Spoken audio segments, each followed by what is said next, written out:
This boiling war in church will end well. Will end well. And I'm asking the government to intervene. We are asking government to intervene because there is intention war that is between us in church. And it is killing the church. And it's killing the church. And we know that very well. Wars are coming from Bwise. And Bwise is trying to use different people, different sources to bring others down. But we are aware about that.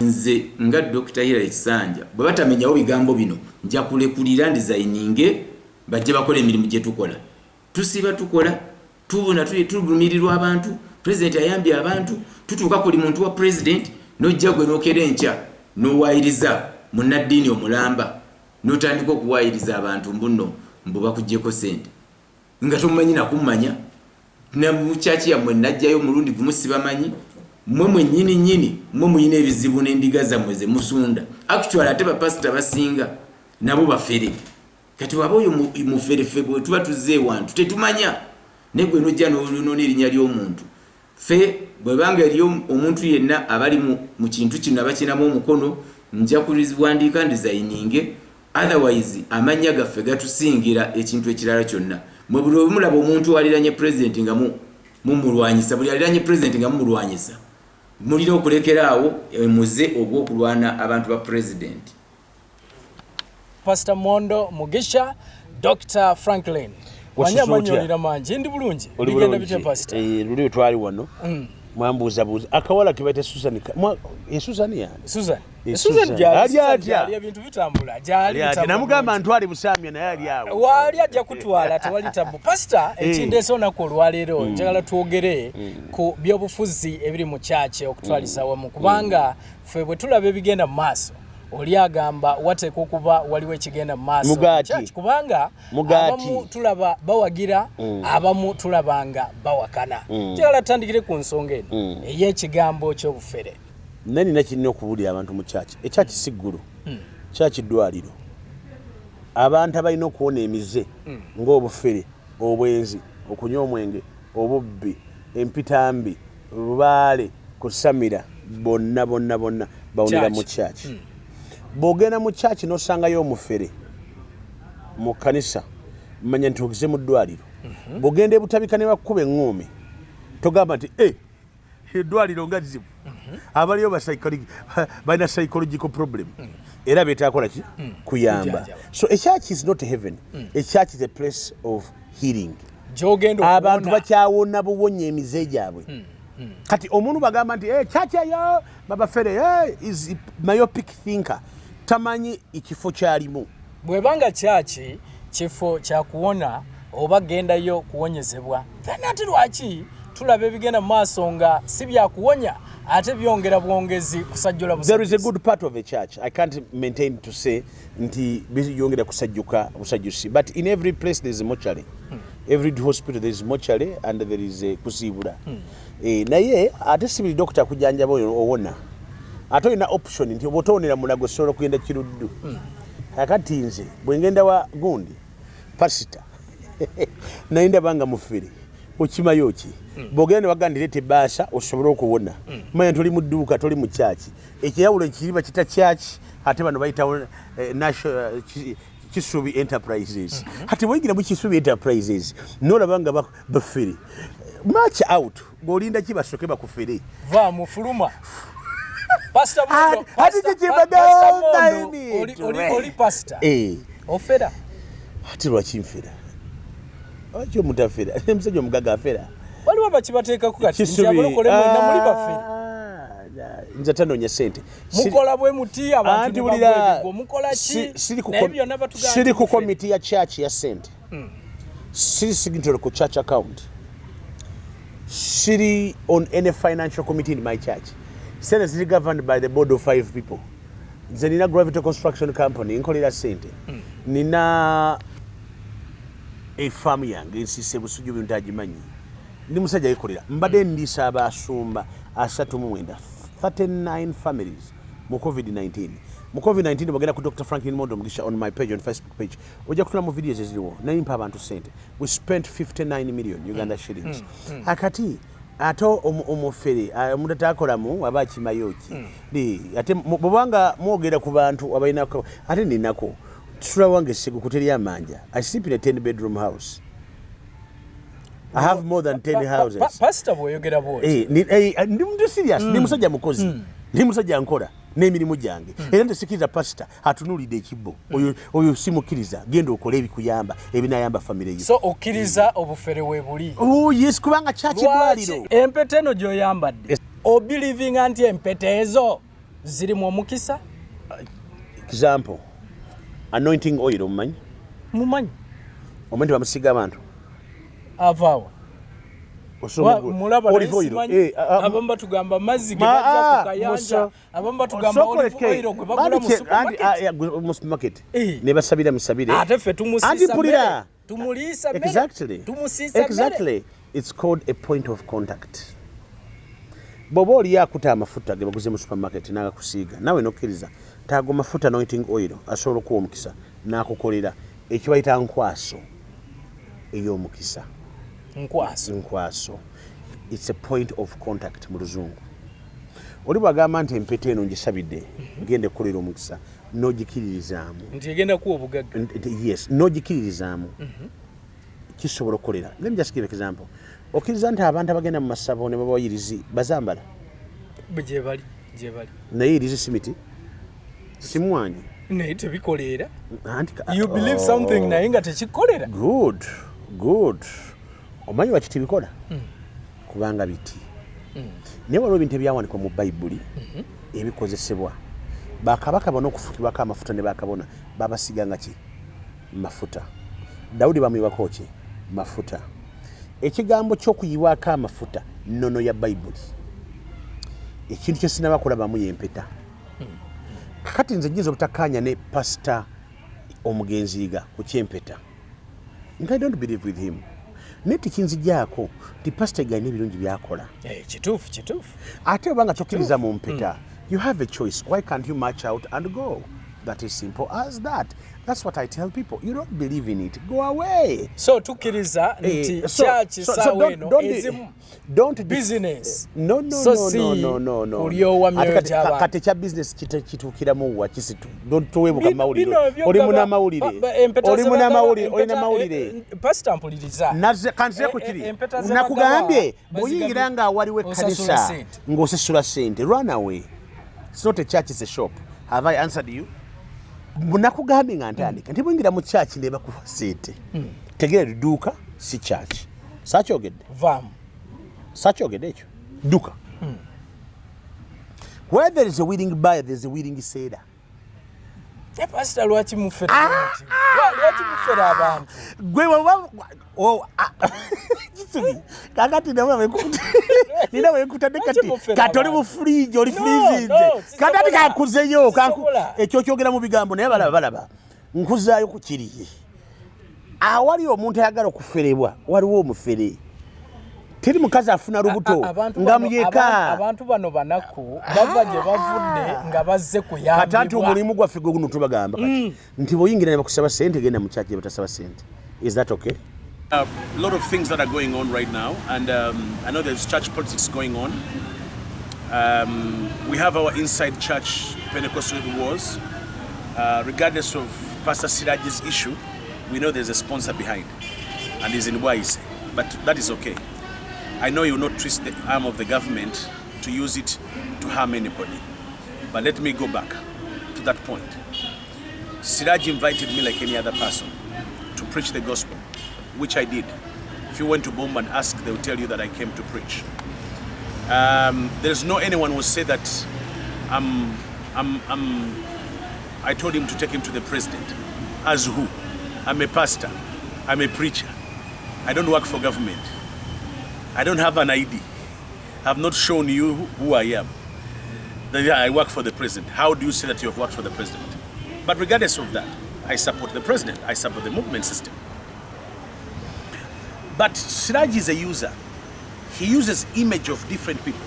He has used Betty Oliver Kamia, the minister. He has used me. He has used Kusasira. He has used different people. He invites you when he knows that you're prominent. But before you come, I think he solicits money from people, giving them different stories where you are not there. By the time you come, you speak the word, you pray, you exhort the people, you encourage them, and then you go as a preacher. When you go, he says, now you see us come, now this is going to happen to us. He's called a scammer, using people's image. Associating with someone does not identify me as a scammer. If I come to a thief's home, does it make me a thief? So to me, Sirage has managed to scam all of us. Personally, on the day we had wealth creation program, I gave him 9 million in the morning. He said the State House is going to give him money. In the next few hours, as the day went up, he came and said, oh, you're still there? I'm going to give me 200,000. I gave him 200,000. And then he said, give me 1,800,000. I went away to that money, I gave it to him. Up to today, I've never received that money back. Up to date, I have never received that money up to now. I've been scammed. Myself, I was scammed. When I went to demand him, I found him with the police, with the army. What do I do? No. He said that, I mean, he has the crowd. He knows how he mobilizes them. All you just come is to come. And my message is very, very clear. It's about Christ.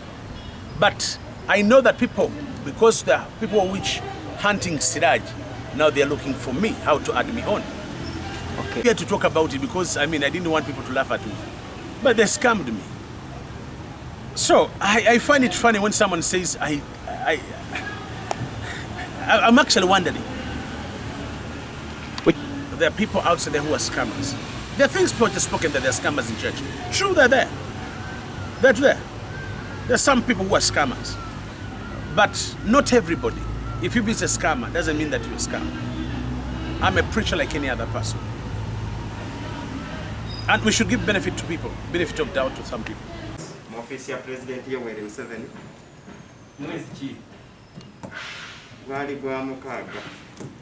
Wamusisinkana wa? Namusisinkana e Kanyanya.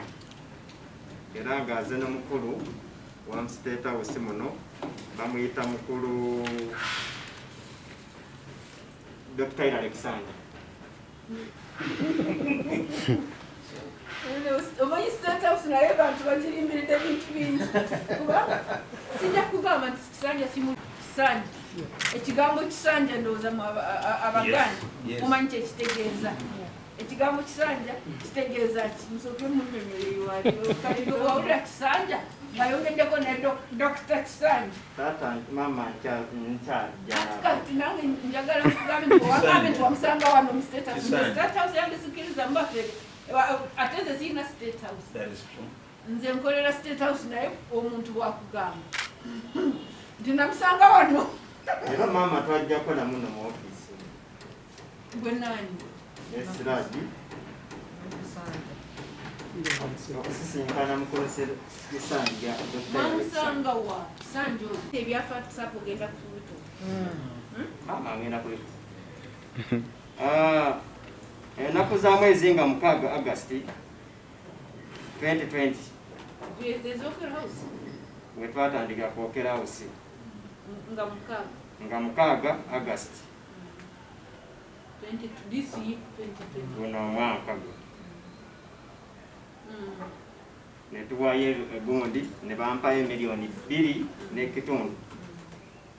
Ezo baali banzibye motoka. Bampeeraawo unamogalale bampaye motoka nti His Excellency ansiimye okunga abantu mu ggwanga lyonna. Bampa motoka eri awo. Era emotoka eyo nagirabako nenyingiramu ne bangamba naye His Excellency bw'aba agaba emotoka osasula akasente okukolera ku kaadi era nempa miliyoni 13.5.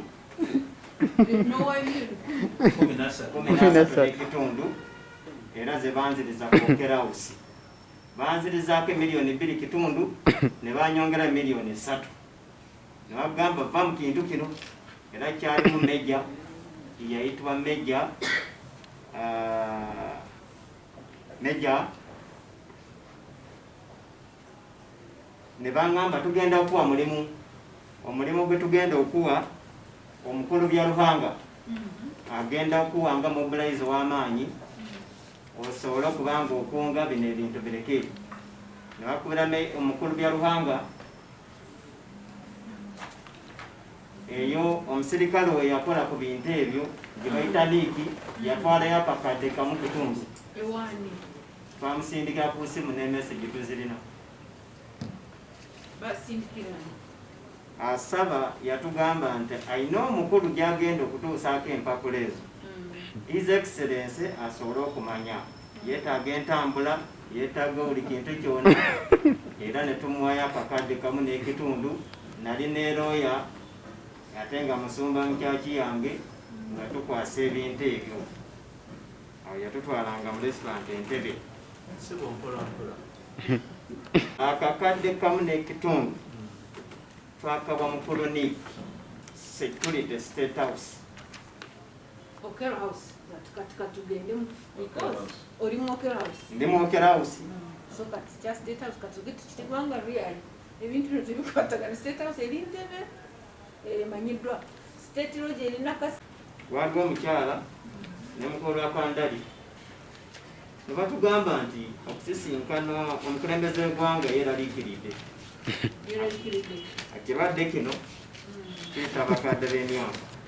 N'agambye nti omuntu abalina abasumba abangi be bagenda okucekinga ku nsalosalo ne boodi mutukula nga bakebera korona nga mukozesa tempo ekyagaani.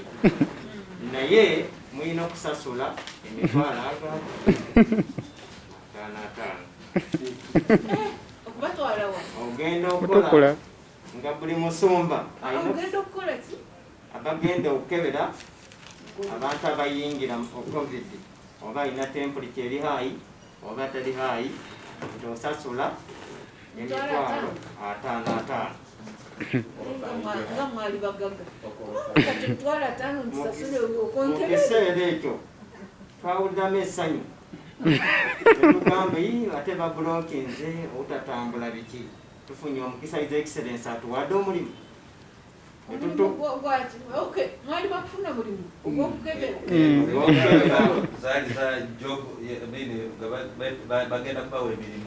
twasasula buli omu yasasulanga emitwalo 5 abasumba 55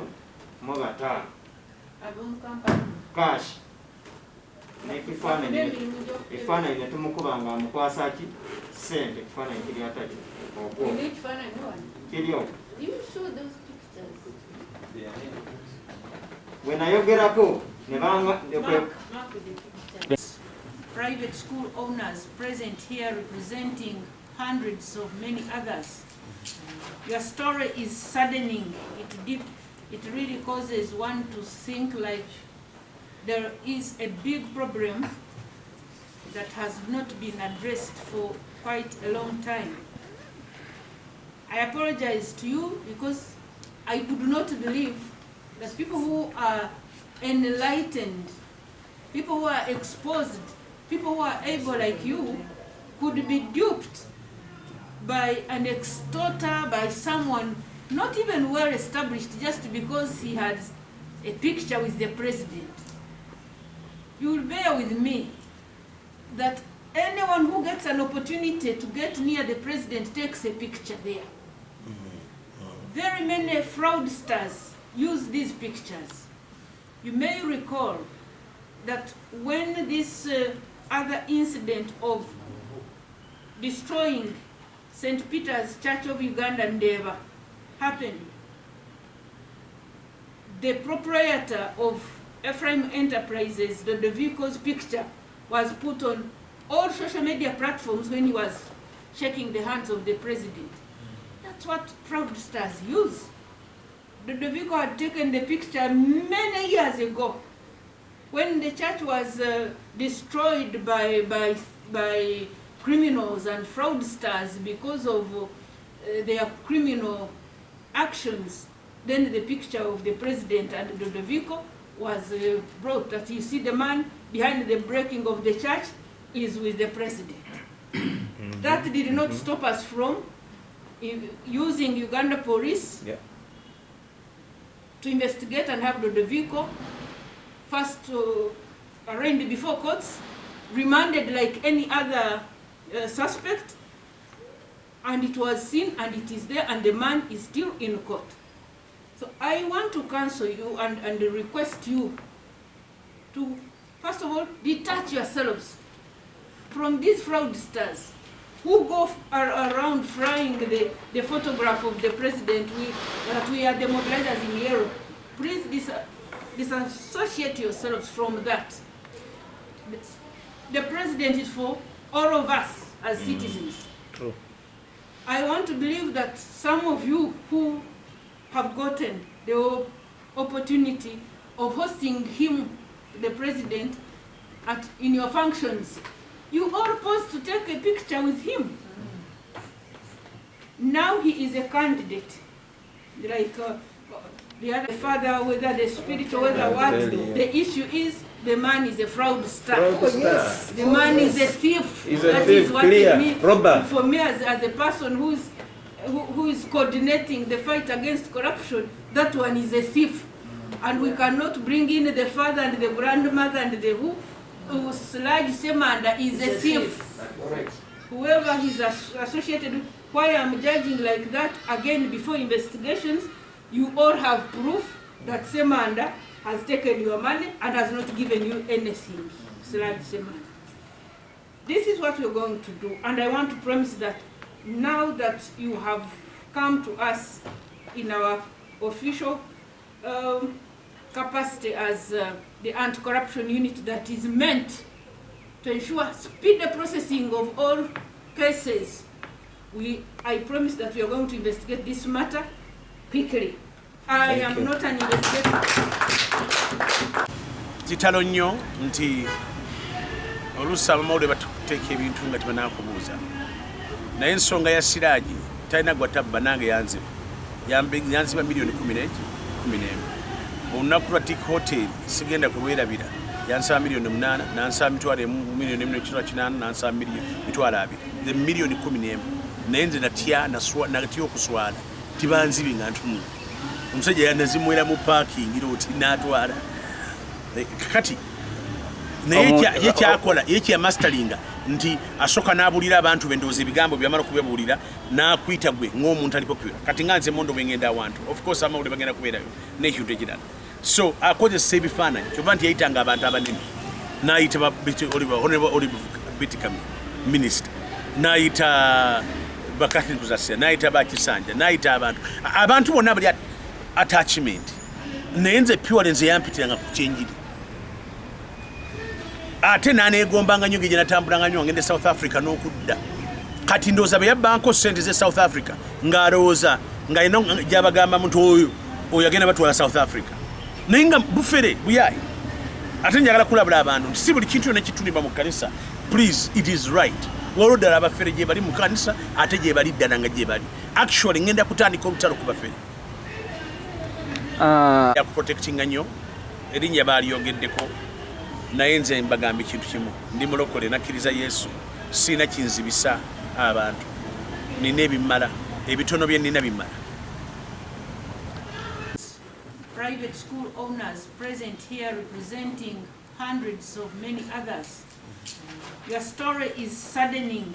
It really causes one to think like there is a big problem that has not been addressed for quite a long time. I apologize to you because I could not believe that people who are enlightened, people who are exposed, people who are able like you could be duped by an extorter, by someone not even well established just because he had a picture with the president. You will bear with me that anyone who gets an opportunity to get near the president takes a picture there. Very many fraudsters use these pictures. You may recall that when this other incident of destroying St. Peter's Church of Uganda Ndeva happened,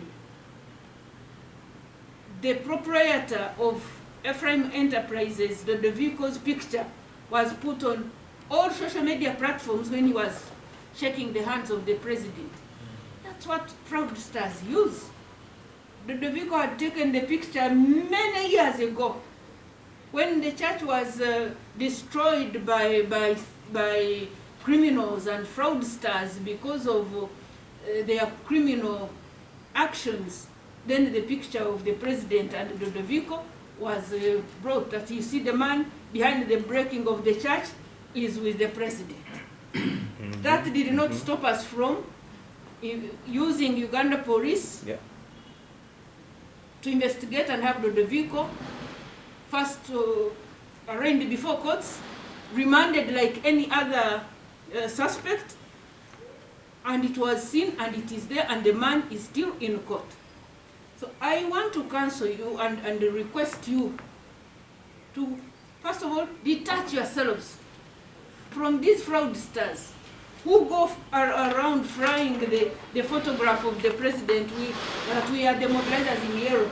Please disassociate yourselves from that. The president is for all of us as citizens. True. I want to believe that some of you who have gotten the opportunity of hosting him, the president, in your functions, you all posed to take a picture with him. Now he is a candidate. Like the other. Olwaleero ntudde mu kamera wano okumenyawo ebigambo ebyayogeddwa abapastors abagambye nti abazze mwanyinaze Lieutenant Colonel Nakalema nga bagamba nti nyamba bapastors okubajjako ssente. Kituufu nze nayitibwa pastor oyo Pastor Sirage yampeebwa Jeno Kayanja okugenda okulaba omulimu gwe bakola okuba nti balina sakozi mu chaachi yaabwe Bombo. Era nga alina abantu bangi nnyo, nga alina bapastors bangi beekolemu sakozi bafune enkulaakulana balabe bayambwa gavumenti. Ne bategeka omukolo n'ŋŋendayo ne bampita ng'omugenyi omukulu okubasomera programs ez'enjawulo ne bayinza okuba nti beekulaakulanya.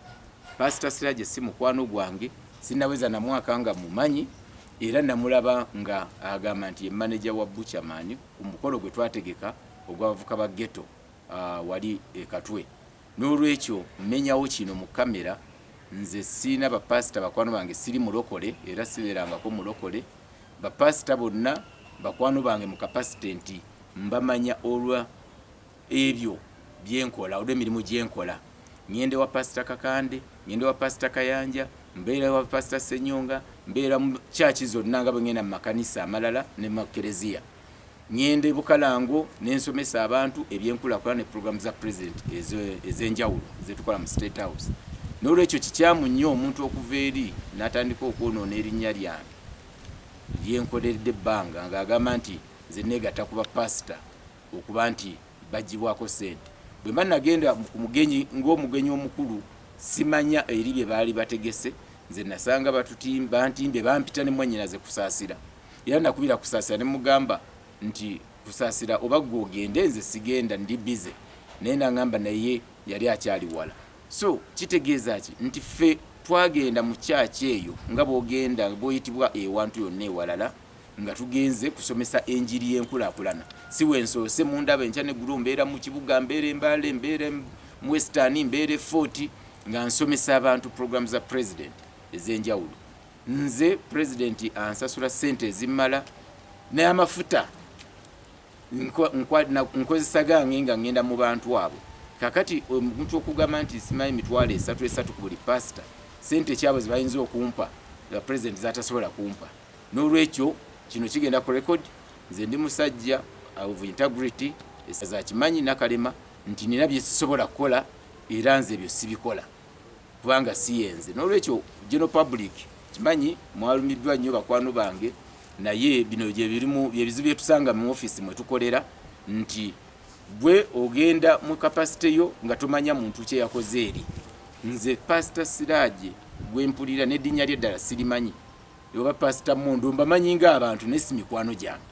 kati bwe mba ngenze mu church era njagala abo baveeyo abo abayita abasumba kibi nnyo era bannamawulire mbabuye kibi nnyo nti era okumanya enkomerero egenda kutuuka kibi nnyo abayita abasumba ate okubanga nabo bafere kibi nnyo abapastors ne mujja ne muwaayiriza omuntu ewa nakalema kubanga mmwe mukimanyi sibamanyi nze najja mu church yammwe ng'omugenyi omukulu gwe mwayita officially ne ntuukawo nga bapasita bangi nga bagamba balina sako zaabwe zimala bavudde era akaayi bavuddewa naye nga mumpise ku mukolo gwammwe najja nakiro ne mmala ne mbaleka nga musaba ne ŋŋenda mbadde neerabidde batuuka okuyisa akabbo ne nvaawo ng'ate nze yayitiddwa omugenyi omukulu nina kweyama ne nteekayo ssente olw'okuba nayitiddwa ng'omugenyi omukulu n'olwekyo kiba kiri nnyo erinnya ly'omuntu ne mujja oli ne muwaayiriza ne mukuba eggulire ekyamu muba munoona ekifaananyi kya president munoona ekifaananyi kya gavumenti naye nkimanyi kirimu abamafiya abakiri emabega abali awo okutta buli linnya ly'omuntu gwe balaba nga akola bulungi emirimu gya president kuba mukimanyi bulungi wano mu bantu abasinga okuweereza abantu n'obuweerufu nze omu ku bo n'olwekyo abo bonna bakiri emabega nga mwagala okwonoona erinnya lyange temwina gye mundaza mbawooninga nze nja kusigala nga nkola emirimu gya Museveni kubanga luno ndi ku lutalo ffe twagala kati kukomyawo pulezidenti mu ntebe mwagala tudaivatinga mutujje ku mulamwa tuli mu lutalo okukomyawo obuyinza abayaaye baleme kutwala ggwanga mwate muleeta byakutwonoona mannya muli babi nnyo nnyo mmwe abeeyita abasumba ng'ate mukimanyi nti temummanyi sibamanyi munoonye pasita wammwe eyatuyita ku mukolo ne mwannyinaze kusaasira okujja gye muli ebigambo bye twabasomesa byali bikyamu oba byali birungi that purported pastor Sirage Semanda will be arrested. We will not fear whether he is guarded by which gun. We can also approach the army leadership if he has the military. We will approach the IGP. After all, it is Uganda Police's work to ensure law and order. We will ensure that that man is brought to courts of law. That one, I promise that whoever is either conniving or colluding with that purported pastor, whom I call a thief, having heard from many of you and seen what he has caused you because you have your evidence, well, the courts will decide, but the man has stolen a lot of money from you. So, my pledge to you remains that that Sirage Semanda will be presented before courts of law and not long ago. No, and not so long from now.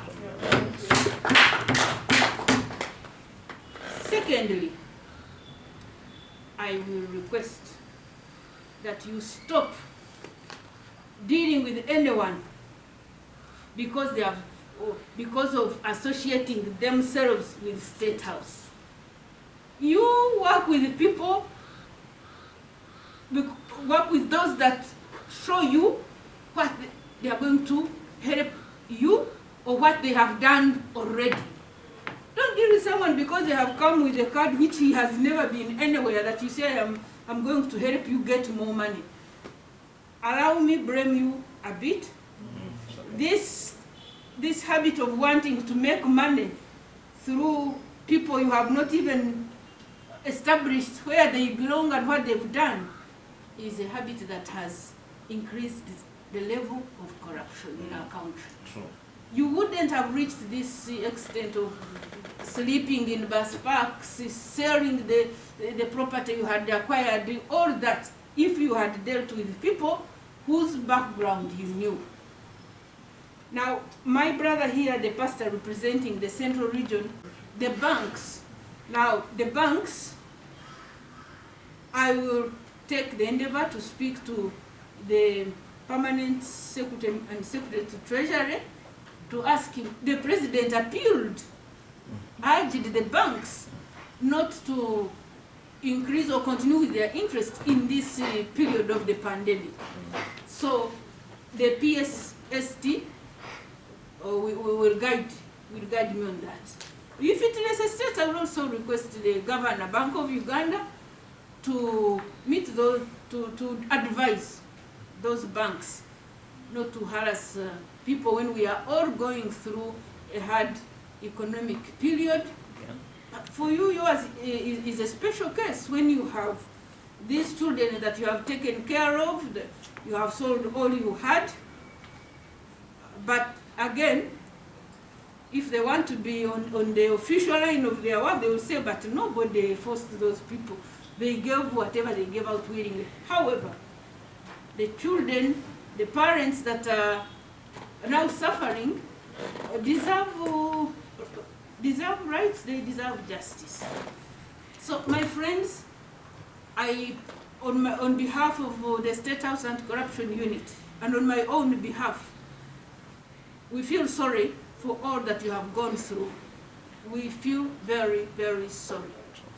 We are going to do our work. We are going to coordinate with these other agencies, speed the processing of the cases to ensure that justice prevails.